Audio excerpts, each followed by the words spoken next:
Yeah, that's the reason that I'm breathing, bitch. I'm cold in every season, falling leaves and that be treason. Like glory for every one of my people who've been holding down, hold the crown. I've been fighting demons, now I'm running round. I tried my pride, all it got up in the way. So the signs my tribe, had me on the getaway. Had to find my mind, they be tryna box it in, fucking block my shine. Work too much anger, you can tell, now the glory's all mine. I climb all the way through hell, never cross my line. So many cries I know, you can see it in the eyes. So many tries I know, in my darkness on my rise. Got the glory on the way.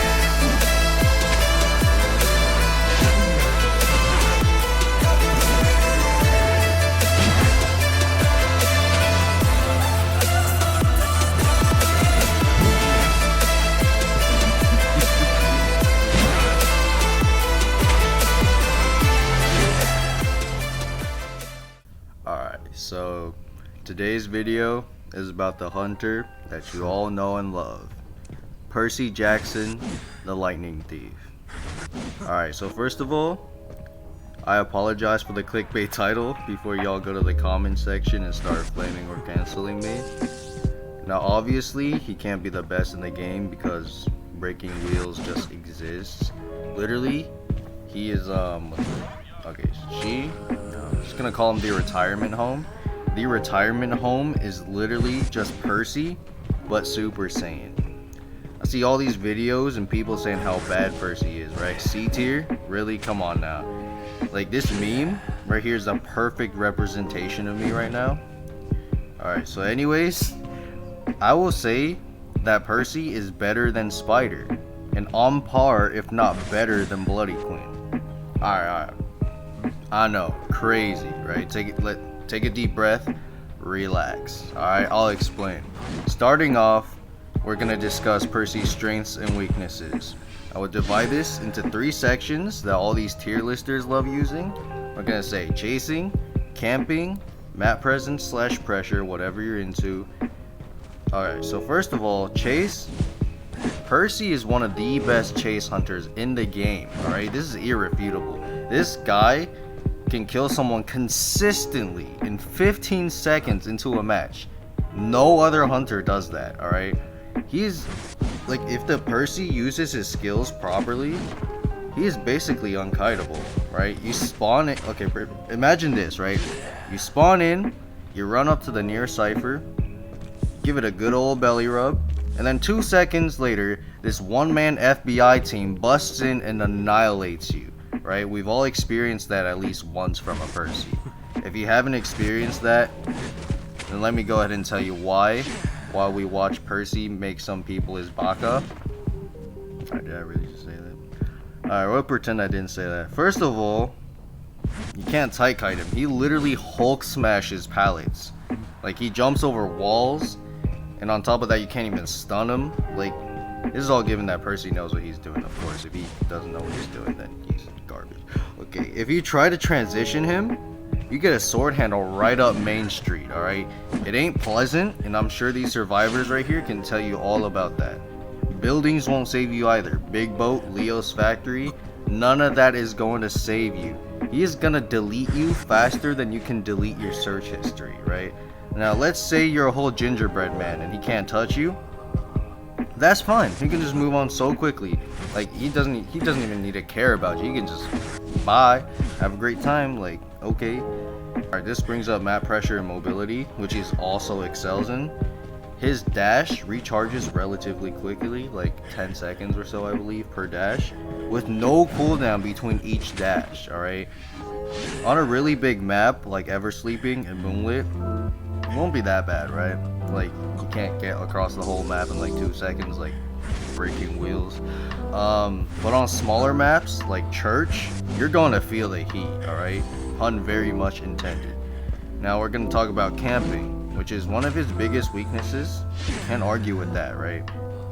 But you can also spin it around so that it can also be a good thing. When hunters pick up a survivor and chair them, it takes quite a while. It can take up to 20 seconds to chair someone, starting from when you down them. Percy could have already left and downed someone in that 20 seconds. I'm also gonna add in that he is the strongest anti-harasser in the game. He literally couldn't balloon someone if he tried, alright? The other hunters gotta hook him up with some balloons, like for real. Like the next thing I see like is everyone and their moms talking about how you can crawl out a gate or hatch, yada yada yada. Alright? So first of all, I watched over an hour of top Percy gameplay from China server, right? There, out of all those matches, only one match where they even managed to pop the last cipher, and this is how it ended, like 5 seconds later. Now I know we aren't all gods, like we aren't like gods of Olympus Percy Jackson users, but if you have so many survivors up at endgame with Percy that they can pressure gate on you like that, you already fucked up. It's a wrap. Alright, you would have lost as anyone else. Okay, maybe Wu Chang, you could have still won, but that's about it. In 5 ciphers worth of time, you better at least kill one person, right? With one of the best chase hunters arguably in the game. And with the tension, you will kill the other person, and it's not like they can keep decoding the gate if you pull up on them with detention. Like Spider does this, and she is considered tournament viable, A- tier for a lot of people, or B tier. There's also that plus 900% bleed out speed when all conditions are met, which we won't even get into that. But the next point is that people keep complaining about the dungeon crawling. Like, well, valid, I can't argue about that, but I will say this. If you're playing tournament, then I understand if you want the 4-man, but if you're playing rank, stop complaining. You already won. Like, stop being greedy. You're supposed to give hatch anyways. That's just common courtesy. Come on now. But seriously, if like there's only one survivor left and they're crawling towards dungeon, they won't even make it that far unless they were like already chilling on dungeon, in which case they probably would have made it out anyways if you weren't Percy. Alright, so let's talk about matchups and team composition. He is one of the few hunters in this game that can literally chase everyone and anyone. Mert, right? The dude that literally everyone sims for and the best moan in the entire game by far. That's a little off track. But besides that, he is considered untouchable by most hunters. But Percy, he literally just snacks on them. Munch, right? Like some potato chips. Forward, the bane to every hunter's existence, right? No hunter wants to see a top 100 forward pull up in their match. Like, it's just not a good time. 10 out of 10 would not recommend. Percy, he doesn't get harassed, right? You can't harass him. Also, to all of those mosquitoes out there where they just come in to piss on you and then they leave, I'm looking at you, Chords, Ench, Prospector, and Painter. Definitely looking at you, Painter. Percy is anti-stun, right? So these people become irrelevant. Now you might be wondering, so who is good against Percy? Don't even worry about it, I got you. If you want to make a Percy's life sucky, play people like Priestess and Doctor, right? Like, he just cries himself to sleep. He can't do anything about that.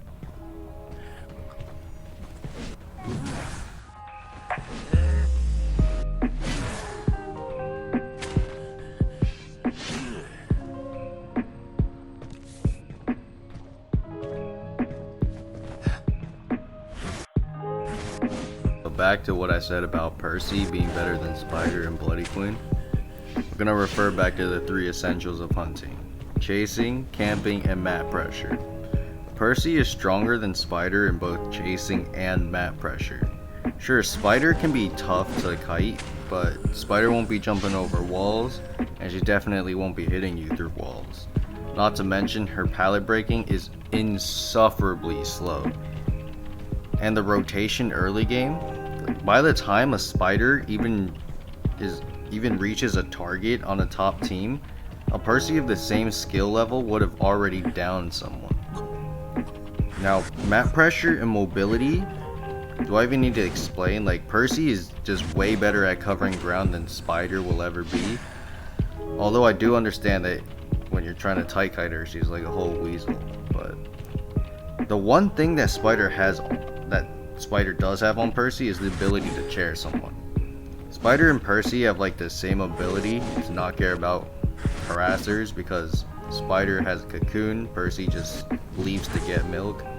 Like, Spider's camping is basically not there. The most she's gonna do is like double web shot presence trick, if she can even set that up. So now onto Bloody Queen.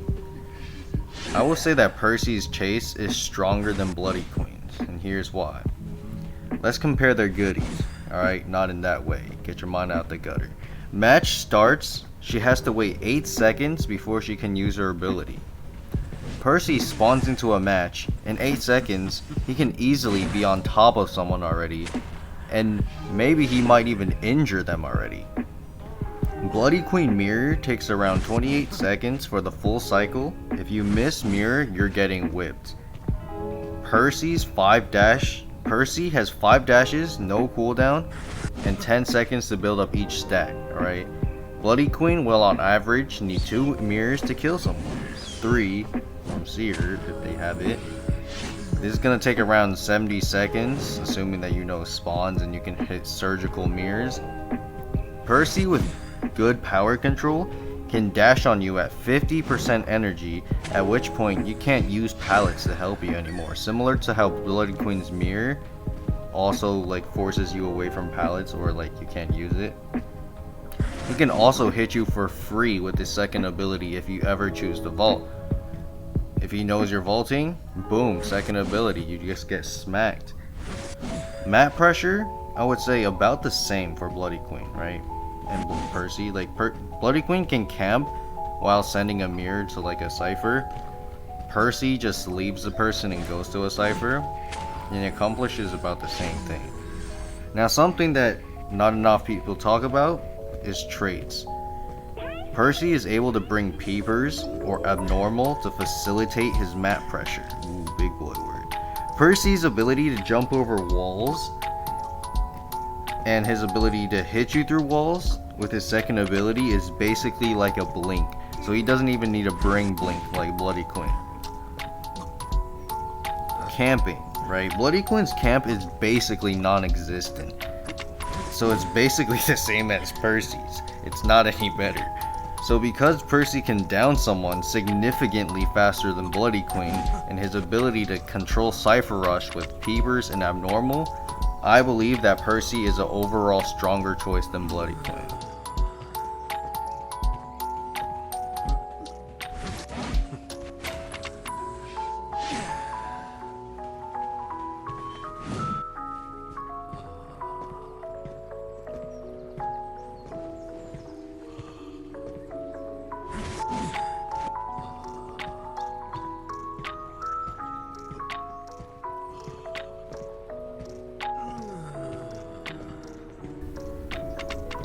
Alright, so that's it for the video today. Just podcast type stuff. I care about what y'all think too, right? So like everyone's opinion, it helps me educate myself.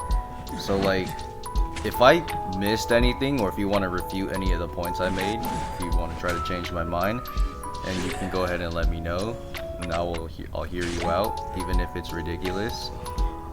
And yeah, that's about it. Take care.